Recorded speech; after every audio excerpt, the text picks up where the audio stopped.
My name is Bilal, and what I am about to tell you is a secret of our town that people both know and are afraid to believe.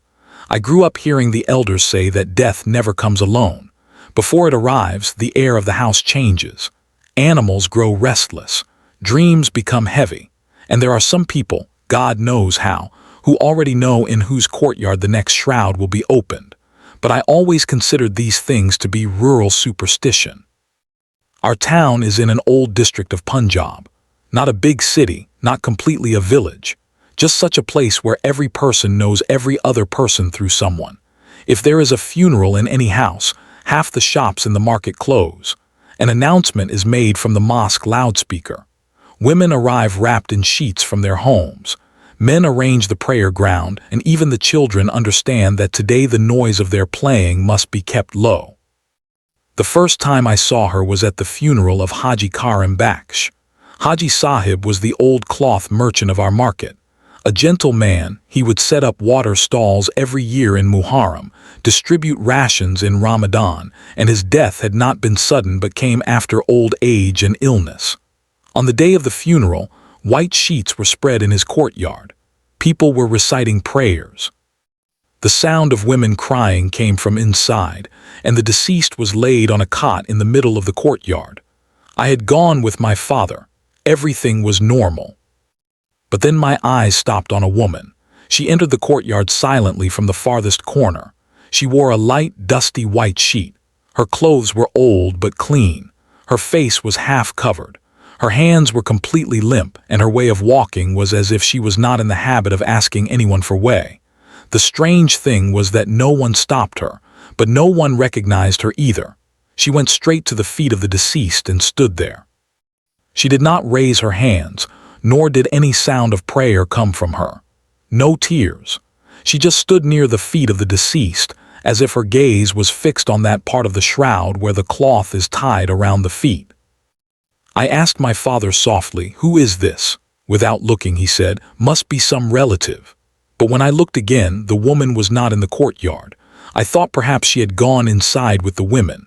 However, later I found out from Haji Sahib's son that no woman of that appearance had come from their family. At that time, I let the matter slip from my heart, but her silence remained in my mind. The second funeral happened just 11 days later. This time, the one who died was Master Jamil, a retired teacher from our school. He was perfectly fine, ate dinner at night, and did not wake up for the morning prayer. Everyone in town was surprised because he had no major illness. I went to his funeral with my father as well, and there I saw that woman again. The same dusty white sheet, the same half-hidden face, the same silent steps, the same manner of going and standing near the feet of the deceased. This time a cold chill ran down my spine. I deliberately started observing her closely. There were other women in the courtyard, women who cried, who recited the Quran, who comforted each other, but she was different from all. Her clothes were not dirty from rain or mud, even though there was sludge in the alley outside. I shook my father by the arm and said, "Father, this same woman was at Haji Sahib's funeral too." This time my father looked at her. But in that moment, a man passed in front of us, and when he moved, the woman was gone again. My father glared at me and said, "You do not say such things at a funeral. Be quiet." The third funeral happened at the end of that same month, and this was the day when my restlessness turned into fear. The one who died was a young man, Salim, who was probably about 28 years old. He died in a motorcycle accident. The entire town was in mourning. His mother's crying still rings in my ears. I had gone there alone because my father was unwell. There were many people outside the house. The deceased was laid inside, and I was standing at the edge of the courtyard when suddenly, from the turn of the alley, that woman appeared. This time I was ready. I decided that I would not let her out of my sight. She slowly entered. She did not bump into anyone. No one asked her anything. She went straight to the feet of the deceased and stood there. I also slowly moved toward that side. At that moment, for the first time, I saw something that made my blood freeze. On the foot part of Salim's shroud, a faint, damp mark was forming, as if someone had drawn a light circle on the cloth with a wet finger. The woman had not touched it. But the mark was spreading. Then she very slowly bowed her head, as if completing a count, and turned back. I immediately followed her. She turned into the alley. I turned too. Ahead was a narrow path. On one side was a raw wall, on the other side closed doors, and at the end an open field. She was walking at such a speed that I should have caught up to her, but with every step she remained just as far away from me. I called out, "Lady, listen." She did not answer.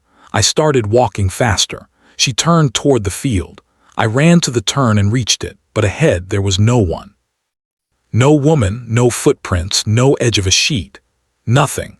Only at the corner of the alley there was a long streak drawn in the wet mud, as if some white cloth had been dragged on the ground. That day, for the first time, I felt that this was no ordinary woman, and her coming to funerals was not a coincidence. That same evening I told this to my friend Arsalan. He laughed at first, but when I told him the sequence of the 3 funerals, the woman's appearance, and how she stood near the feet, his face also became serious. Arsalan's uncle lived near the cemetery and often helped people with shroud and burial work. We went to him at night. He was an elderly man. His name was Uncle Nadir.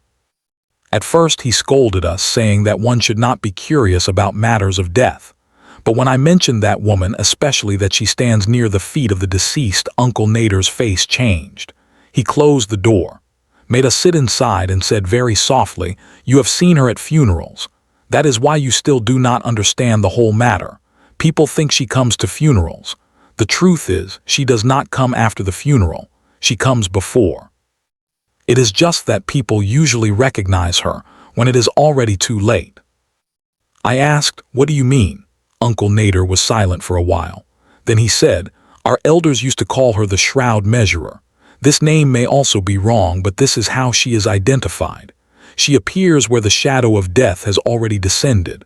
Sometimes she is seen at funerals, sometimes outside a house, sometimes near the feet of a cot, sometimes in a dream carrying white cloth.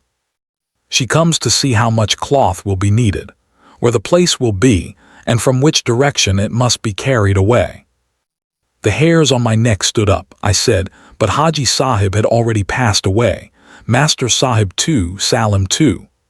Uncle Nadir looked at me with a very deep gaze and said, "You saw her at the funeral, but who said that was her first time there? It is possible she stood outside their houses the night before. Maybe no one saw her." I could not sleep for a long time that night. Again and again that woman came into my mind. Her face, which never appeared completely. That sheet. Her silence standing near the feet of the deceased. And Uncle Nadir's sentence that she does not come to the funeral, she comes before. But the real face of fear appeared to me 2 days later, when that woman was standing outside my own house. It was a Thursday night. My father's health had been a bit poor for a few days, but nothing serious. It was a problem of blood pressure, weakness. The doctor had advised rest. Around 11 o'clock at night, I went to the roof to take down the clothes because the wind was picking up. When my gaze fell to the street below, my heart stopped in my chest. In the shadow of the electric pole in front of our house, that same woman was standing. The dusty white sheet, half-hidden face, limp hands, and her direction was toward our door. She was not looking at the house. She was looking at the lower part of the door, exactly the same way she used to look at the feet of the deceased at funerals. For a few moments I thought perhaps it was a trick of my eyes. I held onto the wall. Then from below I heard our dog Shira let out a faint whine. Normally he would bark at strangers, but at that moment he was sitting inside the door, trembling. The woman raised her head slightly as if she knew that I was watching from the roof. I blinked in fear, and when I looked again, the street was empty. I ran downstairs. My father was sleeping in his room. My mother was sitting near him. I checked the latch of the door. Then I looked into the courtyard, then into the street. No one was there.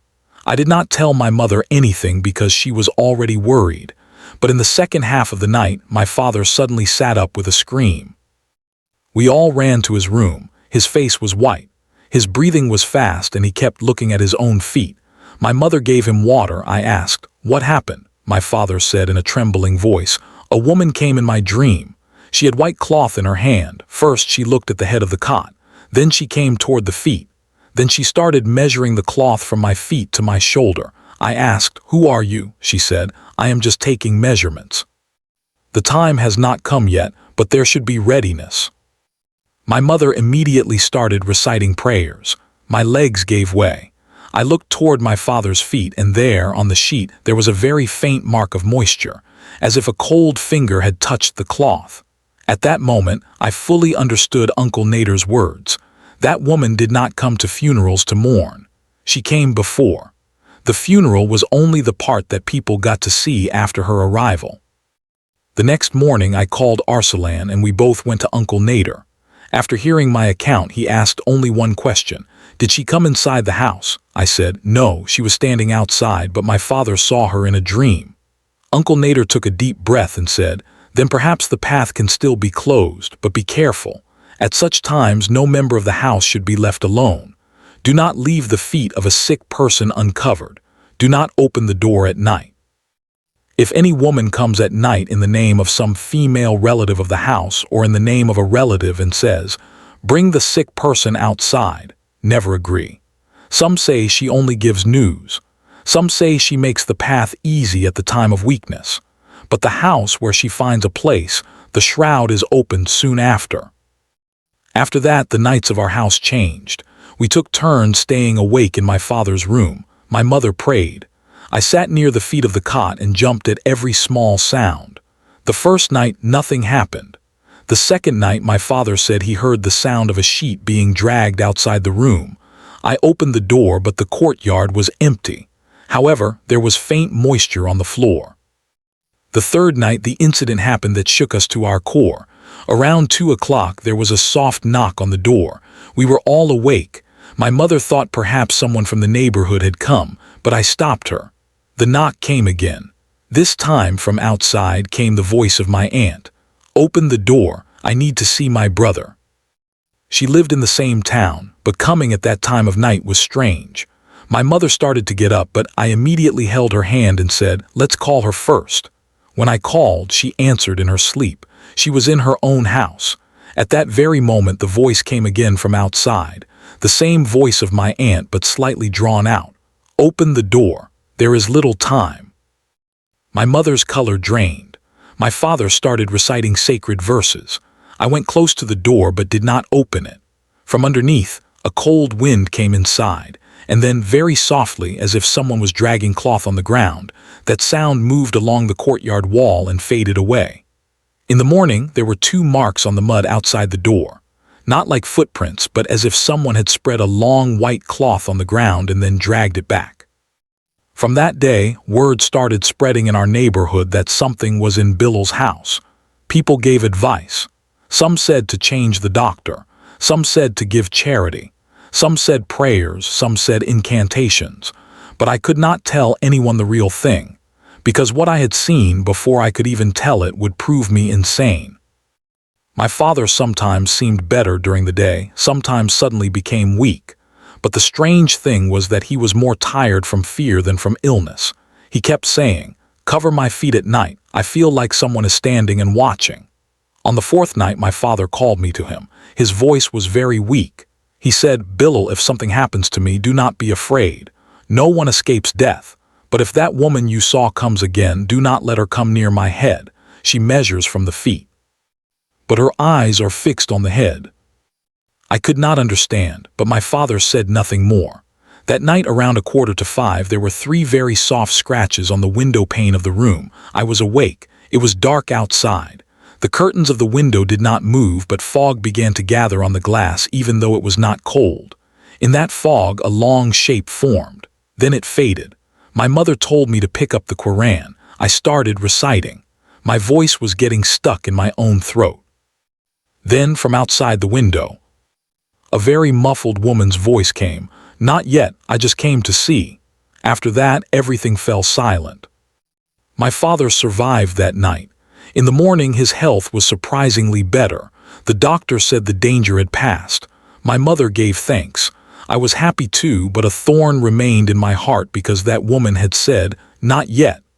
That meant she had not gone. She had only paused.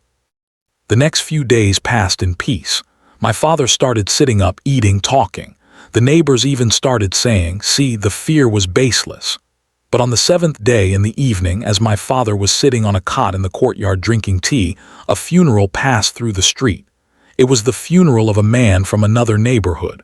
We all stood up out of respect. The funeral passed in front of our door, and I saw that far behind the people, that woman was walking. But this time, she was not near the feet of the deceased. This time, her gaze was on our door. As she passed, she turned her head for a moment. Her face was still not clearly visible, but I am sure she was looking at me. That night my father dreamed again, but the white cloth was not measured. This time the woman came in the dream and said, "The cloth has been kept.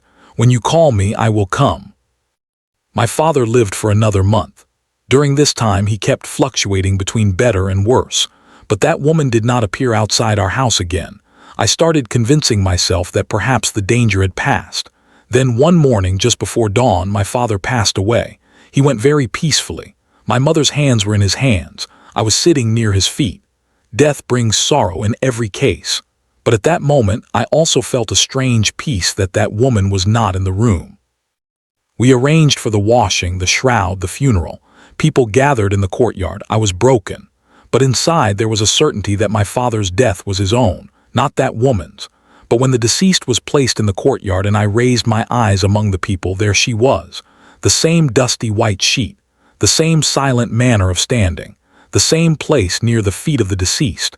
But this time there was a difference. This time, for the first time, she raised her head just for a moment. I did not see her face completely, but I saw her eyes, or perhaps in place of eyes there were two deep shadows. She was neither happy nor sad, neither cruel nor merciful. She was as if someone was marking a task as complete. She looked at the shroud near the feet. Then she looked toward me, and very softly, so softly that perhaps only I heard, she said, "I came before. You recognized me too late." Then people passed in front of me and she disappeared. After my father, I did not see that woman for a very long time. I left the town. I came to Lahore. I started a job, got married, had children. Life slowly tried to bring me back to normal, but some fears do not end by changing places. They only move inside. I find myself involuntarily looking at the feet of the deceased at every funeral. Every white sheet startles me. And today, after so many years, I am telling this story because last week, the father of a colleague at my office passed away. I went to offer condolences.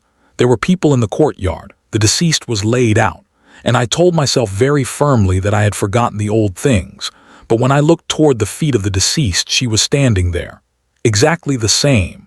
But this time her gaze was not on the deceased. This time she was looking at me. I left immediately. That night I returned home and told my wife nothing.